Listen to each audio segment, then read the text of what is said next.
한국 간호사 자격증을 가지고 있는 분이 호주로 오면 어떤 순서로 비자가 진행이 되는 건가요? 일단 가장 첫 번째로는 호주로 면허를 전환을 하는 게 첫 번째고요. 기술 심사를 요하는 경로를 선택할 경우에는 전환된 면허를 가지고 기술 심사를 신청을 하는 게 독립기술 이민이라든지 아니면 186 ENS 다이렉트 엔트리로 갈 수 있는 영주권으로 갈 수 있는 경로고요. 만약 TSS 비자로 신청을 한다라고 하면은 기술 심사가 필요 없고 면허 전환을 통해 가지고 호주에 있는 스폰서를 통해서 비자를 신청하게 됩니다. 간호학 공부를 어느 나라에서 하느냐에 따라서 좀 달라지는 게 있다고 하는데 맞나요? 맞습니다. 면허 전환을 할 때 스트림 A, B, C 이렇게 나뉘거든요. 스트림 A 같은 경우에는 이제 그 나라에서 취득한 면허가 인정이 되어 가지고 인터넷으로 오리엔테이션 신청을 하고 그리고 이제 신청비만 낸다라고 하면은 쉽게 면허 전환이 되는 거고, 그 스트림 B로 된다라고 하면은 그 이제 시험도 또 개별적으로 또 봐야 되고. 어떤 시험을 본다는 거예요? 필기 시험과 실기 시험을 봐야 되는데 그 시험을 이제 봐야 됩니다. 실기랑 필기요? 네. 필기라 그러면 간호학 관련인가요? 멀티플 초이스 퀘션으로 이루어져 있기도 한데 그 간호 시험을 보셔야 됩니다. 또 C도 있다고 하셨잖아요. 네, 스트림 C 같은 경우에는 이런 시험조차 볼 자격이 주어지지 않거든요. 그래가지고 많이 힘들죠. 저희 나라는 어디에 포함이 되는 건가요? 한국 같은 경우는 국가고시가 생긴 이후로는 스트림 A에 포함이 되어 있거든요. 그래서 카봉이라는 기관에서 이제 인증을 받은 그런 학교와 학과에서 졸업을 하시고 국가고시를 패스를 하신다라고 하면은 그 이 스트림 A를 통해서 비교적으로 좀 수월하게 그 면허 전환을 하실 수가 있습니다. 제가 알기로는 그 레지스터드 널스라고 하면 그 안에 이민법상으로는 되게 세분화가 되게 많이 된 걸로 알고 있어요. 어떻게 돼 있는지 좀 알려주시겠어요? 저희가 RN이라고 보통 하더라고요. 네, 레지스터 널스 같은 경우도 세분화가 굉장히 많이 돼 있고 그 세분화된 거에 따라 가지고 발급되는 점수가 다르거든요. 그래서 제가 기억하기로는 레지스터 널스가 그 이미그레이션 리스트에서 한 14개로 세분화가 되는 걸로 알고 있거든요. 그래서 제가 아까 말씀드린 65점에서 발급되는 것도 어떤 세분화된 것 같은 경우는 보면 한 80점에 발급이 되는 것도 있거든요. 그래가지고 레지스터 널스를 취득을 하는 것도 중요하긴 하지만은 그 안에서 어떤 세분화 과정을 세분화 분야를 선택을 할지도 좀 중요한 결정 요소가 되지 않을까 싶어요. 영주권을 받는데 가장 유리한 분야는 어떤 걸까요? 뭐 에이지 케어도 있을 것 같고 뭐 이머전시도 있을 수도 있고 그럴 것 같은데, 영주권 신청할 때는 어떤 다른 게 있을까요? 점수 때문에? 네, 다른 게 있을 수도 있습니다. 레지스터 널스 같은 경우는 일반적으로 다 괜찮거든요. 그래서 뭐 이머전시라든지 아니면 멘탈 헬스라든지 뭐 에이지 케어드라든지 전반적으로 점수가 굉장히 좋은 편이긴 한데 특이하게 디벨롭먼털 디서빌리티라는 세분화가 된 레지스터 널스는 5월달, 6월달 인비테이션 라운드를 보면은 85점에 뭐 발급이 되고 이랬었거든요. 그래서 세분화된 과정을 선택을 하기 전에 한번 확인을 해보시는 게 좀 좋지 않을까 싶습니다. 그리고 제가 듣기로 RN과 EN이 있다고 하는데 어떤 차이인가요?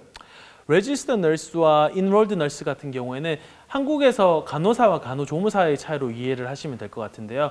뭐 그 두 개의 차이로는 뭐 대표적으로 공부를 해야 되는 데 있어가지고 RN 같은 경우는 이제 학사 학위가 필요한 거고 EN 같은 경우는 그보다 좀 낮은 뭐 디플로마로도 가능하고요. 두 번째로는 병원에서 이행하는 업무의 차이도 있지 않을까 싶습니다. 뭐 예를 들어서 뭐 주사를 놓을 수 있다라든지 아니면 어떤 약을 처방하는 데 있어서라든지 RN이 EN보다는 처방할 수 있는 약이라든지 할 수 있는 일의 범주가 더 큽니다. RN과 EN이 영주권 신청할 때 차이점도 있을까요? 네, 있습니다. EN 같은 경우에는 RN처럼 이렇게 세분화가 되지 않았거든요. 그래서 세분화가 되지 않고 그냥 Enrolled Nurse라는 오큐페이션이 존재를 하는 거고, Registered Nurse 같은 경우에는 세분화된 거에 따라 가지고 또 개별적인 오큐페이션이 적용이 되거든요. Registered Nurse의 대부분의 오큐페이션이 중장기 직업군에 기재가 되어 있고 EN 같은 경우에는 단기 직업군에 기재가 되어 있기 때문에 189 비자를 신청을 한다라든지 아니면 186 다이렉트 엔트리를 신청을 하는 데 있어가지고는 직접적인 영향이 있습니다. 그럼 EN은 영주권 받기 어렵다는 얘기인가요? 상대적으로 더 어렵긴 하죠. 그럼 EN은 어떻게 해야 돼요? 영주권을 신청하려면? 영주권을 신청을 하려고 하면은 뭐 그 190이라든지 491이라든지 주정부의 영향력이 있는 그쪽 주로 가가지고 뭐 독립적인 기술 이민을 신청을 해볼 수가 있고, TSS 비자 같은 경우에는 그 스폰서를 받고 나서 추후에 이제 이민성 장관이 법이 바뀔 거라고 예정을 했기 때문에 그거를 기다리는 수밖에 없죠. 이 질문에 대한 답변이 중복될 수도 있을 것 같기는 한데 한국에서 호주로 오시려고 하는 간호사분들에게 해주고 싶은 조언이 있으실까요? 한국에서 호주로 오시고 싶어하는 간호사분들 같은 경우에는 일단 면허 전환을 먼저 바라보실 것 같다라는 생각도 들거든요. 그래서 면허 전환이 되고 호주에서 간호사로 일을 할 수 있는 것도 좋긴 하겠지만은 현실적으로 스폰서를 받는다는 게 그렇게 녹록치만은 않은 일이기 때문에 독립기술 이민을 고려해야 된다라고 많이 생각이 들거든요.